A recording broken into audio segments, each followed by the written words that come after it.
क्या कभी ऐसा हुआ है कि रात गहरी हो गई, सब सो गए, लेकिन आपका दिमाग सोने नहीं देता? तकिया भीग जाता है, आंखें बंद रहती हैं, पर अंदर चलता तूफान रुक ही नहीं रहा होता। कोई याद, कोई इंसान, कोई बात जैसे आपके भीतर बैठकर जगह घेर लेती है। जिंदगी से तो वो जा चुके होते हैं, लेकिन मन से नहीं जाते। हम सब किसी न किसी चीज को पकड़े रहते हैं, कोई रिश्ता, कोई उम्मीद, कोई गलती, कभी कभी तो खुद को भी। और यह पकड़ इतनी कस जाती है कि टूट हम जाते हैं। दिल कहता है शायद एक मौका और मिल जाए, शायद वो बदल जाए, शायद गलती मेरी रही हो। और इसी शायद में हम अपनी नींद, अपनी शांति, अपनी पहचान तक गंवा देते हैं। सच क्या है, इतना पकड़ते हो, इतना डूबते हो, जैसे समंदर में घबरा कर हाथ पैर चलाओ तो डूब जाओगे, पर खुद को ढीला छोड़ दो तो पानी ही तुम्हें ऊपर उठा लेता है। यही है छोड़ देने की कला। छोड़ना हार नहीं, यह समझ है, यह हिम्मत है, यह हीलिंग है। क्योंकि अतीत को पकड़ के रखोगे तो आज की ताकत और आने वाले कल की रोशनी खो दोगे। हम सोचते रहते हैं मैंने ऐसा क्यों किया, उसने ऐसा क्यों किया, क्यों हमेशा मैं ही टूटता हूँ। इन सवालों का कोई अंत नहीं और मिलते भी नहीं। हमें जवाब नहीं चाहिए, हमें आज़ादी चाहिए। और हमें आज़ादी तब मिलती है जब हम सीखते हैं छोड़ना। छोड़ना मतलब भूलना नहीं, छोड़ना मतलब है खुद को ये इजाज़त देना कि अब और घाव नहीं सहने, अब दिमाग कैदी नहीं रहेगा, अब आत्मा किसी पर निर्भर होकर नहीं जिएगी। हम सोचते हैं, फिर सोचते हैं, फिर उसी सोच के बारे में सोचते हैं जैसे कोई रिकॉर्ड टूट गया हो और एक ही लाइन बार बार दोहराई जा रही है। यह है ओवर थिंकिंग, दिमाग की जेल, जिसमें कैदी भी आप, जेलर भी आप। हम खुद को रोज सजा देते हैं उन बातों के लिए जो हो चुकी है, उन लोगों के लिए जो चले गए हैं, और उन हालातों के लिए जिन पर हमारा कोई कंट्रोल नहीं था। ओवर थिंकिंग असल में सोच नहीं, सेल्फ टार्चर है। वो आवाज को अंदर कहती रहती है तू गलत था, तू काफी नहीं, अब कुछ नहीं बदलेगा। और हम उसी गड्ढे में गिरते रहते हैं। हर इंसान दिन भर असल जिंदगी से ज्यादा अपने दिमाग के रिप्ले रूम में रहता है। अगर, काश, शायद, और बस वही चक्कर फिर शुरू। ओवर थिंकिंग तब शुरू होती है जब क्लैरिटी की खोज में हम डर को माइक्रोफोन दे देते हैं।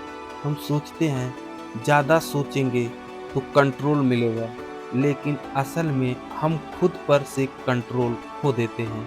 एक अनदेखी साइकिल जिसमें थकते भी हैं और रुकते भी नहीं।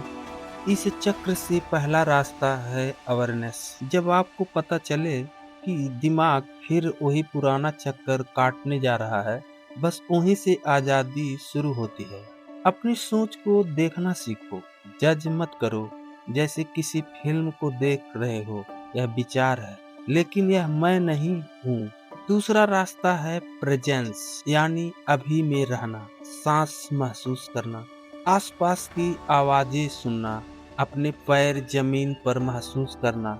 दिमाग को यह संदेश देना यहाँ रहो, अभी रहो, आप मालिक हो। दिमाग सिर्फ एक टूल है। धीरे धीरे हर बार जब आप खुद को रोकते हो, आप अपने ब्रेन को रिवायर कर रहे होते हो। फिर आता है निगेटिव थॉट्स वायरल, वो दलदल जिसमें जितना निकलना चाहते हो उतना गहराते जाते हो। एक छोटी बात पूरे दिन को खराब कर देती है। किसी की टोन, किसी का रिस्पांस, एक छोटा कमेंट, और दिमाग 100 कहानियां बना लेता है। यह मैं हूँ, मेरी गलती है, मैं कम हूँ। लेकिन यह सच नहीं, यह सिर्फ दिमाग के पैटर्न है। उन्हें पहचानो, नाम दो। जैसे यह डर है, यह तुलना है, यह इनसिक्योरिटी है। बस नाम देने से आपके और सोच के बीच दूरी बन जाती है, और वही दूरी आपका कंट्रोल वापस दिलाती है। फिर आता है पैटर्न इंटरेस्ट। सोच के तूफान को तोड़ने के लिए एक झटका। खड़े हो जाओ, ताली बजा दो जोर से, बस कह दो लूप टूट जाता है, फिर आता है सेल्फ कंपेशन। सबको समझते हो, खुद को क्यों नहीं? आप भी इंसान हो, आपको भी हक है खुद को क्षमा करने का।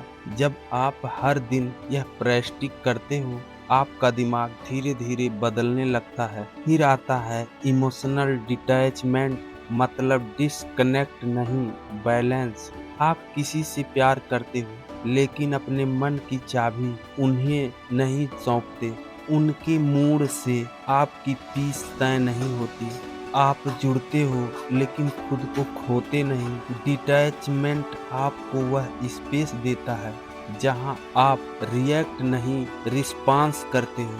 क्लैरिटी भावनाओं के बीच में नहीं मिलती, थोड़ा हटकर खड़े होने पर मिलती है। फिर आती है आपकी अपनी कहानी, जो आपने अपने बारे में खुद को सुना सुना कर सच मान ली। मैं बदकिस्मत हूँ, मेरे साथ ही बुरा होता है, मैं किसी लायक नहीं।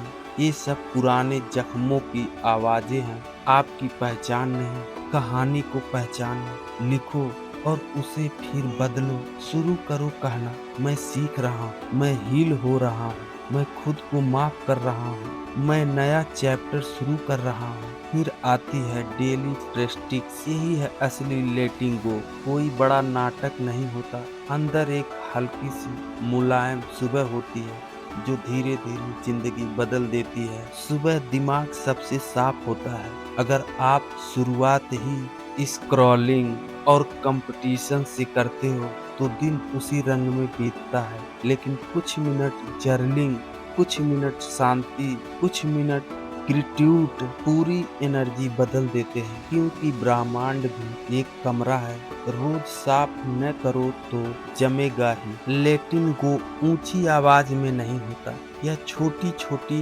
जीतों में होता है। जब आप किसी सोच को नहीं पकड़ते, जब आप किसी बात पर खुद को नहीं दोष देते, जब आप खुद को सुनते हो, ये सब हीलिंग है।